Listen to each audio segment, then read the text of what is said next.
The cost of medicine is on everyone's mind, and in Massachusetts, a response by the state Senate is sending shockwaves through the world of medicine and the big drug companies. The Senate has passed a ban on pharmaceutical company gifts to physicians. It applies to everything from free pens and notepads to free lunches and tickets to entertainment and sporting events. And it argues that we all pay higher drug prices and perhaps take unnecessary drugs because of the influence that gifts have on doctors. Joined by two men of medicine who take opposing views on the situation.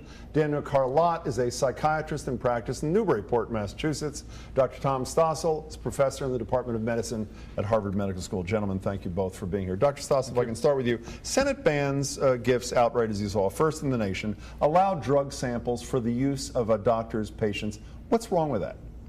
Nothing wrong with that. Well, that's what they're doing.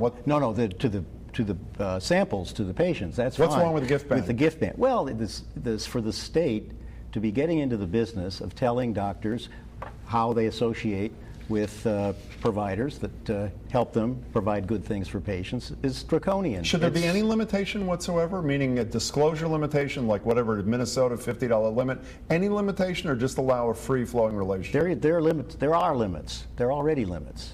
And whatever they are fine with you? Fine with me. Speaking of draconian, a line used by somebody who said, listen, the American Medical Association has limits. They ban cash gifts, but they allow textbooks, they allow education materials. Right. Why should Massachusetts go beyond what the AMA is doing? Well, you know, I'm not the first one to make the observation that there's no such thing as a free lunch. And when pharmaceutical reps come to my office, they give me pens and lunches and dinners and whatnot.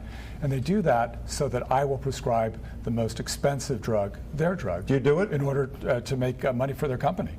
Do I do it? I have been influenced to do it at times. Would a pen or a notepad influence you to, if there were short gifts, small money things? The small gift thing, it's amazing. People think that doctors aren't human and aren't susceptible to advertising just like anybody else. When somebody does you a favor, even if it's a small favor, you're going to want to reciprocate in some way. Yeah, Dr. Stossel, you wrote an op-ed, I think it was in the Boston Herald, correct me if I'm wrong, in which you said the real intent of these critics, meaning those behind this legislation, goes far beyond food and trinkets, and its true purpose is to curtail strictly or even eliminate all contacts between physicians and private industry. You don't believe that. Whose agenda is it that there should be no contact between docs and these detailers, these pharmaceutical reps? Because there is a movement to, there's a feeling that if it's promotional, it's not educational. That it has to be objective, and only someone with no ties to a company can provide that kind of information. And there are people who do that for a living. So are you worried about the existing proposal, or you're worried about the slippery slope, or both? Where are you going on this? I'm worried about both. I mean, if I never see another Pfizer mug, or for that matter, another New England cable network mug, I'm not going to worry about it. It's the idea, the sort of disrespect that doctors can't sort out, that they're too dumb to know that when there's a drug rep is trying to sell them something, they're trying to sell them something, and that they really will feel obligated because of a pen or a pizza slice to prescribe those drugs. Forget the doctors just for a second. I know it's weird to say to two doctors, forget the doctors, but right now we're in the midst of this huge initiative, this billion-dollar life science initiative that may survive, the legislature may not, it's unclear, but it appears to be going that direction.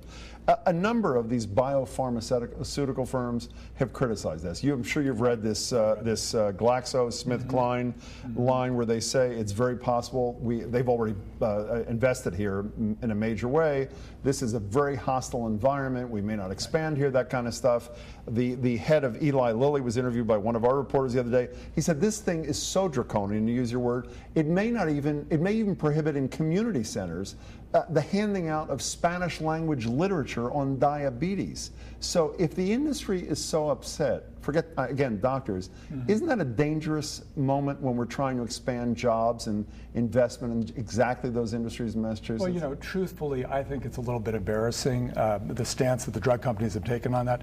To me, what they're saying is that if we are not allowed to give gifts, which are really another word for bribes, to doctors to prescribe our products, we can't do business in Massachusetts. I think if there are products are good enough, they should be able to do business without handing over gifts to How about doctors. that? I'm So sure that's the word bribe that's makes people really happy. Sure. Yeah. You know, a bribe is a bribe. There are laws against bribes. Attorney General will come right out and should put you in jail if you take a bribe. Bribes, kickbacks are illegal. So to call a mug or a pen a bribe is a stretch. But I think what the companies are upset about, the gifts are a done deal. That inquisition has won. It's over. And they don't care. If Pfizer doesn't have to give the gifts, Merck doesn't have to. So what's the remaining concern? There's a lot of unintended consequences buried in this thing. So, for example, Boston is the host to a lot of big medical meetings. They're big exhibits. They give stuff away. We banned it. That's part of the ban. That's a gift. So I'm sure Rhode Island will be happy to step up to the plate, or Connecticut.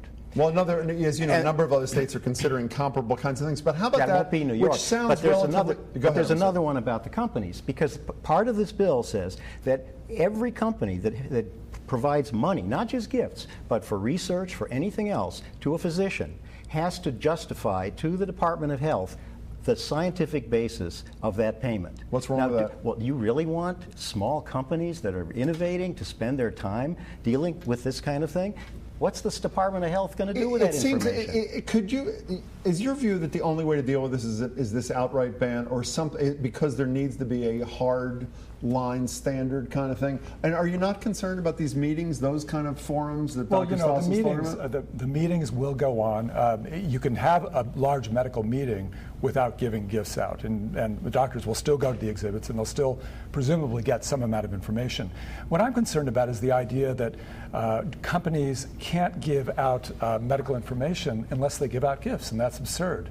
But as a matter of fact, I think the bill doesn't go far enough. What else should it do? Well, I think that companies that pay doctors to give accredited medical education programs are actually providing promotion with a thin veneer of legitimacy. Even if that doctor knows best about whether or not that particular drug has been of great utility to his or her patients? You know, when drug reps, speak to that? Listen, when drug reps come in and give me, quote, medical information, you know what they do? They pull out 2 or 3 papers. Each paper very strongly promotes their medication, and they don't talk about any of the others, and they don't talk about any side Dr. effects. Stoss, I only have 15 seconds left, so okay. I got to ask you one last quick question, which is Dr. Carlotte's question, briefly if I can. Why can't they sell their product on its merits? Why do they need all the trappings around it? They do sell on their merits. Branding is part of the American way. I mean, to step back and put this in perspective, medicine is so much better today than when I started 40 years ago. Cardiovascular mortality down 50%. If we were corrupted by gifts and promotion, that would be impossible. On that note, we've got to stop. We will continue.